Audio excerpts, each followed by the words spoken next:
6 जून 2023 का ये वाक़या है। एक लड़की घर के अंदर बिल्कुल अकेली थी। उसकी अम्मी, उसके अब्बू घर से बाहर किसी काम से गए हुए थे।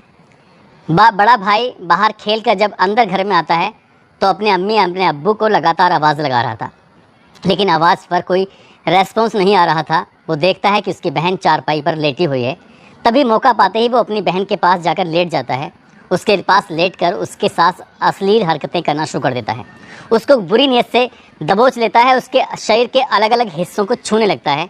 अचानक ही बहन की आंख खुल जाती है और जैसे ही बहन की आंख खुलती है वो कहती है कि अगर तुम यहाँ से नहीं हटे तो मैं ज़ोर ज़ोर से चीखूंगी, चिल्लाऊंगी। लड़का कहता है कि जितना चीखना है, जितना चिल्लाना है उतना चिल्लाओ, यहाँ कोई नहीं है, ना अम्मी है ना अब्बू है, और तुम्हें जितना चिल्लाना है उतना चिल्लाओ। लेकिन लड़की जितनी ज़ोर से चीखती है, चिल्लाती है, उसकी चीखने चिल्लाने की आवाज़ें घर की दहलीज को पार करते हुए आसपास के घरों तक पहुंच जाती है। और आसपास के घरों में जब ये आवाज़ पहुंचती है तो लोग घबरा जाते हैं। दौड़ते हुए, घबराते हुए तुरंत इस घर में पहुंचते हैं और यहाँ आने के बाद पूछते हैं कि बेटा क्या हुआ, तुम क्यों चिल्ला रही हो। लेकिन लड़की ने चीखना और चिल्लाना बिल्कुल भी कम नहीं किया था। लोगों ने कहा कि तुम परेशान मत हो, शायद सोते हुए उठी हो, बुरा सपना देखा है, हम यहाँ पर हैं, तुम्हारे अम्मी तुम्हारे अब्बू कहाँ गए हैं। वो बताती है कि वो बाहर गए हैं और मुझे अभी के अभी मेरी बहन के पास छोड़ दो, नहीं तो मैं ऐसे ही चीखूंगी, ऐसे ही चिल्लाऊंगी। लोगों ने कहा तुम परेशान मत हो, जब तुम्हारे अम्मी तुम्हारे अब्बू आ जाएंगे तो उनके आने के बाद तुम जैसा चाहो वैसा कर लेना, लेकिन उनको आने तो दो। लड़की कहती है कि नहीं, मुझे यहाँ रहना ही नहीं है।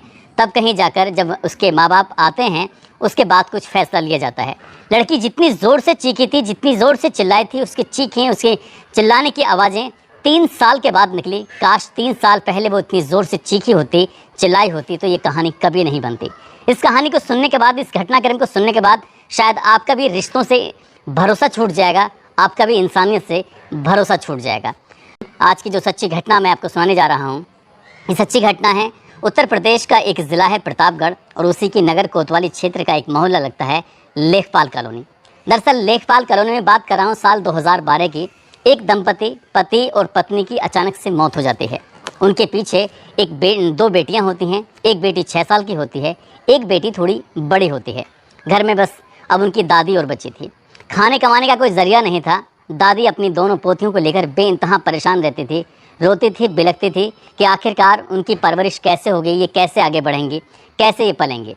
दादी अपनी पोती को लेकर लगातार जब परेशान होती थी, रोती थी, तो इसके रोने की आवाज़ें पास की ही एक कॉलोनी होती है, जेल चौकी कॉलोनी, वहाँ तक बात पहुँचती है। वहाँ के रहने वाली अख्तरी बेगम इस घर में आती है, इस बूढ़ी औरत के पास आकर कहती है कि अगर तुम्हें कोई एतराज़ ना हो तो मैं एक छोटी वाली जो बेटी है, आपकी पोती है, मैं इसे अपने साथ लेके जाना चाहती हूँ। हमने काफ़ी कोशिश की लेकिन हमारे कोई एक बेटे के अलावा कोई बच्चा हो ही नहीं रहा है। मैं चाहती हूँ कि मैं इस बेटी की परवरिश करूँ, इसको खूब अच्छे से पढ़ाऊँ लिखाऊँ और जो भी ये बनना चाहे भविष्य में ये बन सकती है। दादी ने जब ये बात सुनी, दादी का चेहरा खिल जाता है। अख्तरी बेगम से कहती है ठीक है, तुम इसे ले जाओ, इसको पालो पोसो, हमें कोई एतराज़ नहीं है। जो रिश्तेदार थे, जो आसपास के लोग थे, इस बात को सुनने के बाद इतना खुश होते हैं कि अभी भी इंसानियत बाकी है, अभी भी लोग एक दूसरे की मदद के लिए तैयार हो जाते हैं। अख्तरी बेगम जब लेके जाती है तो अख्तरी बेगम और उसका पति होता है राशिद, साथ ही उसका एक बेटा होता है अक्षय बाबू, उसका नाम रखा था। अक्षय बाबू की उम्र उस वक्त 12 साल होती है और लड़की की उम्र लगभग 6 साल होती है। जब ये एक परिवार पूरा कंप्लीट हो जाता है, बहन और भाई आपस में साथ रहते थे, खेलते थे, खाते थे, जो भी एक बहन भाई की प्रक्रियाएं होती हैं वो सब कुछ घर में होती थी। और इस घर से जब आवाज़ें बाहर तक जाती थी हंसने की, खिलखिलाने की, तो आसपास के लोग भी कहते थे कि देखो कितने अच्छा किया है अख्तरी बेगम ने जो इस लड़की को लेके आई और इसको एक नई ज़िंदगी दी है। कुछ इसी तरह की बातें थीं। सबके सब लोग, आसपास के लोग भी खुश रहते थे। वक्त धीरे धीरे करके ऐसे आगे बढ़ता चला जाता है। लेकिन जैसे वक्त आगे बढ़ रहा था, बच्चे दोनों बड़े होने शुरू हो जाते हैं। खेल खेल में ये लड़का जो होता है अपनी ही बहन को बुरी नीयत से पकड़ लिया करता था, दबोच लिया करता था। उसके साथ वो गंदी संदी हरकतें करने की कोशिश करता था और जैसे ही ये बात उस लड़की को पता चलती थी, वो लड़की उसको डांट देती थी। तभी लड़का सॉरी बोलकर वहाँ से हट जाया करता था। लेकिन जब कई बार वो विरोध भी नहीं करती थी और ये ऐसे ही चलते चलते वक्त आगे बीतता चला जाता है, आगे वक्त बढ़ता चला जाता है। बात साल 2021 की है। एक दिन घर में कोई नहीं होता है, लड़की बिल्कुल अकेली होती है और उसके नहाने का जो वक्त हो चला था, वो बाथरूम में जाकर नहा रही थी। तभी उसके भाई ने मौका पाते ही नहाते हुए का पूरा वीडियो अपने मोबाइल में कैद कर लेता है, उसको उतार लेता है। और उसकी बहन को इस बात का बिल्कुल भी इल्म नहीं था कि उसके भाई ने उसका वीडियो बना लिया है। कुछ दिन बीत जाते हैं, कुछ दिन बीतने के बाद वो अपनी ही बहन को उस वीडियो को दिखाने लगता है। कहता है कि तुम नहाते कैसे दिखती हो। अपनी ही बहन को जब उसके बारे में बताता है तो बहन शर्मसार हो जाती है, वो रोने लगती है, बिलबिलाने लगती है। कहती है कि भाई तुम ऐसा बिल्कुल मत करो, ये बहुत गलत बात है। अपने भाई को लगातार समझाने की कोशिश कर रही थी, लेकिन भाई मानने को तैयार नहीं था। भाई ने साफ साफ बोल दिया कि एक ही शर्त पर इस वीडियो को डिलीट करूँगा, जब तुम मेरे साथ बैठोगी, मेरे साथ मिलोगी और मैं इसी रूप में तुम्हें फिर से अपनी आंखों के सामने देखना चाहता हूँ। लड़की को इस तरह से ब्लैकमेल किया गया उस वीडियो को डिलीट करने के बहाने से, और उस लड़की ने बिल्कुल मना नहीं कर पाई, विरोध नहीं कर पाई, और जैसा वो लड़का चाहता था ठीक वैसे ही वो करता चला गया और लड़की चुपचाप सहन करती चली गई। ये कोई पहला वाक़या नहीं था। उसने उस वीडियो को ना डिलीट किया और अगली और भी वीडियो बनाई ताकि वो आगे किसी वजह से विरोध ना कर पाए, और लगातार ऐसे वक्त आगे बढ़ता चला जाता है। जब उसका मन करता था, जब उसके अम्मी उसके अब्बू घर में नहीं होते थे, तब वो अपनी बहन के साथ ऐसे ही गंदा घिनौना कृत्य करता था। जिस बेटी को गोद लिया था उसका भविष्य बनाने के लिए उस बेटी के साथ वो लड़का लगातार मनचाहा काम कर रहा था। और एक दिन ऐसा भी आता है, जून 2022 की बात है, उस लड़की के पेट में बहुत तेज़ का दर्द होने लगता है। इतना तेज़ दर्द कि असहनीय होता है। वो परेशान हो जाती है, तभी अपनी अम्मी से कहती कि अम्मी मुझे बहुत तेज़ का पेट में दर्द हो रहा है, मेरी समझ में नहीं आ रहा कि आखिरकार बात क्या है। इसकी अम्मी उस लड़की को लेकर सीधा हॉस्पिटल पहुंचती है। कहती है कि मेरी बेटी के पेट में दर्द हो रहा है, समझ नहीं आ रहा कि आखिरकार बात क्या है। डॉक्टर दवा देते हैं, लेकिन दवाई देने के बाद भी इसको आराम नहीं मिलता। जब उसके फुल्ली चेकअप कराए जाते हैं तो पता चलता है कि लड़की लगभग 2.5 से 3 महीने की प्रेग्नेंट हो चुकी है। अब ये प्रेग्नेंट होने वाली बात जब उस लड़की को पता चलती है तब उसकी उम्र लगभग 16 साल के आसपास हो चुकी थी। 16 साल की उस लड़की को ये पता चलता है कि वो गर्भवती हो चुकी है, तो वो बेहोश होकर ज़मीन पर गिर जाती है। माँ उसको होश में लाने की लगातार कोशिश कर रही थी, समझाने की कोशिश कर रही थी, लेकिन वो लड़की थी कि परेशान हो जाती है, रोती है, गिड़गिड़ाती है। उसके समझ में नहीं आ रहा था कि आखिरकार उसके साथ ये हो क्या गया है। तभी वो डॉक्टर से कहती है कि डॉक्टर साहब इसके जो बच्चा है पेट में है उसको गिरा दो किसी तरकीब से, इससे में हम इस मामले को ख़त्म करना चाहते हैं। इसके बाद वो अख्तरी बेगम उस लड़की को लेकर अपने घर पहुंचती है, क्योंकि डॉक्टर साफ इनकार कर देते हैं कि बच्चा पेट में इतना बड़ा हो चुका है कि अगर हम निकालेंगे इस बच्चे को तो इसमें बच्चा तो मरेगा ही मरेगा, साथ ही ये लड़की भी इसकी जान जा सकती है, ये मर सकती है। जब बात लड़की की जान पर बनाती है, उसके पेट में पल रहे बच्चे की जान पर बनाती है, तो उस महिला ने उस बात को कहा कि अब किसी को बताना नहीं है। चुपचाप वो घर आते हैं और घर आने के बाद अब इस लड़की की आज़ादी पर पूरी तरह से पाबंदी लग जाती है। और जब उससे पूछा जाता है कि ये बात आखिरकार क्या है, तब वो पूरी कहानी शुरू से लेकर आखिर तक बताती है। और इसके बाद फिर अख्तरी बेगम अपने बेटे को डांटती फटकारती ज़रूर है, लेकिन उतना नहीं जितने उसकी ज़रूरत थी। शायद यहाँ पर उसको जेल भेजने की ज़रूरत थी या उसके खिलाफ़ कानूनी कार्रवाई करवाने की ज़रूरत थी, लेकिन अख्तरी बेगम ने अपने बेटे पर थोड़ा रहम रखा और जो गोद ली हुई बेटी थी उसको डांट डपट के प्यार से, वैसे ही दुलार से, हर तरह से साम दाम दंड भेद जो भी तरीके अपनाए जा सकते थे उस तरीके से उसको समझाया और लड़की को अपने घर पर रखा। लड़की घर पर रहती है, वक्त आगे बीतने लगता है और वक्त जब आगे बढ़ता है तो मार्च 2023 का ये वाक़या है। एक बार फिर से उसके जब 9 महीने कंप्लीट हो जाते हैं, लड़की को प्रसव पीड़ा होने लगती है, तब उसे वो विक्रम एक चौराहा लगता है, वहाँ पर एक प्राइवेट नर्सिंग होम होता है। उस लड़की को वो नर्सिंग होम में लेके जाते हैं और ले जाने के बाद एक ही शर्त रखी जाती है डॉक्टर साहब से कि डॉक्टर साहब इस बच्चे को जहर का इंजेक्शन देकर मार दो, इसकी डिलीवरी कर दो, नॉर्मल डिलीवरी करने की कोशिश करना ताकि ये मामला हमेशा हमेशा के लिए ख़त्म हो जाए, दफन हो जाए।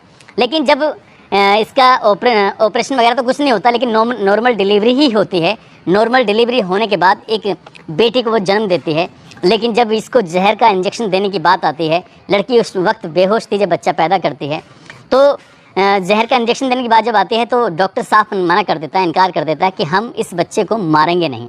तो इसकी जो अख्तरी बेगम होती है वो बार बार फोर्स कर रही थी कि इसको मार डालो, ये किस्सा हमेशा के लिए यहीं ख़त्म कर दो, लेकिन डॉक्टर ने साफ इनकार कर दिया कि इसको हम रख के पालेंगे, लेकिन तुम इसे मरवाओ मत। अब आखिरकार वो बात मान ली जाती है और जो लड़की होती है 16 साल की, जो गोद ली हुई बेटी थी, उसको समझाया जाता है कि तुम्हारे पेट में जो बच्चा हुआ है वो मरा हुआ पैदा हुआ था, इसलिए यहाँ से अब घर चलते हैं। ठीक ठाक तरीके से घर जाते हैं। घर जाने के बाद ऐसी वक्त बीतने लगता है, लगभग 3 महीने जब बीत जाते हैं तो इस लड़की को ये पता चल जाता है कि उसको एक बेटी पैदा हुई थी और बेटी आज भी जिंदा है और वो बेटी किसी को गोद दे दी गई है। उसके बारे में भी उस लड़की ने पता निकालने की पूरी कोशिश की, आखिरकार पता निकाल लिया।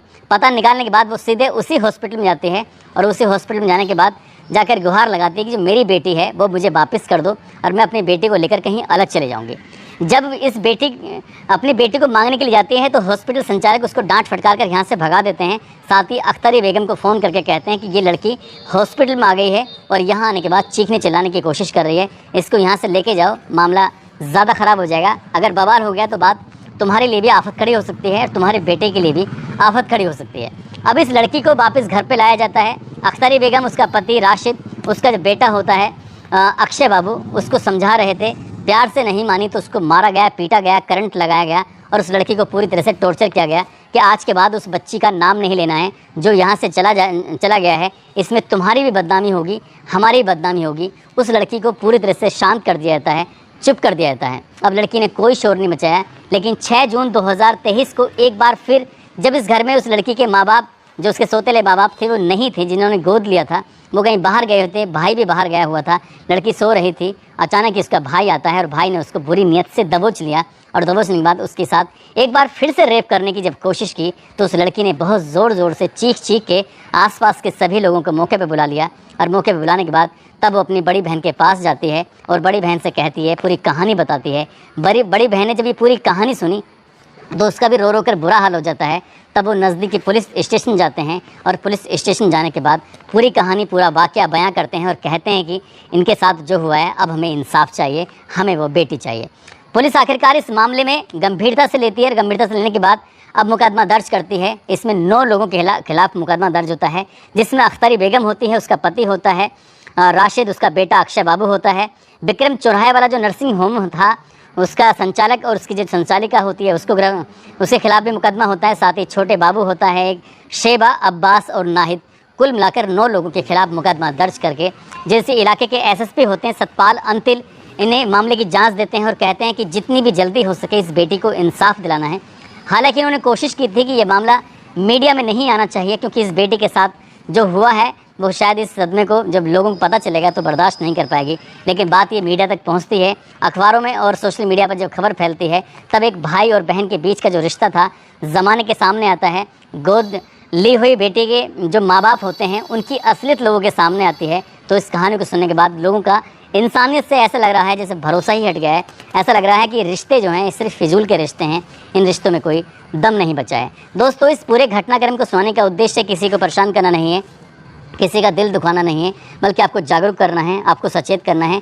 जो इस 16 साल की लड़की के साथ साल 2021 में पहला वीडियो बनाया गया था बाथरूम में नहाते हुए, काश उसने उसी दिन इस बात का विरोध किया होता, काश उसने उसी दिन चिल्लाया होता, चीखी होती, तो उसके साथ कभी भविष्य में ऐसा गंदा और घिनौना कृत्य होता ही नहीं। क्योंकि वो चुप रही, उसे लग रहा था कि बात खुल जाएगी तो बात ज़्यादा ख़राब हो जाएगी। लेकिन बात खुली और जिस रूप में खुलती है वो रूप बहुत बड़ा हो चुका था। और इतना बड़ा रूप होने के बाद वो लड़की अपने आप को सर्वाइव करने की कोशिश कर रही है। उसका मनोचिकित्सक से उसकी काउंसलिंग कराई जा रही है। आगे भविष्य में वो इस गम को, इस परेशानी को भुला पाएगी नहीं भुला पाएगी, ये तो खैर भविष्य के गर्भ में छुपा है। लेकिन जो उस बिटिया के साथ होता है, पहले माँ बाप छिन जाते हैं, फिर उसकी इज्जत चली जाती है, वो वाकई गलत होता है।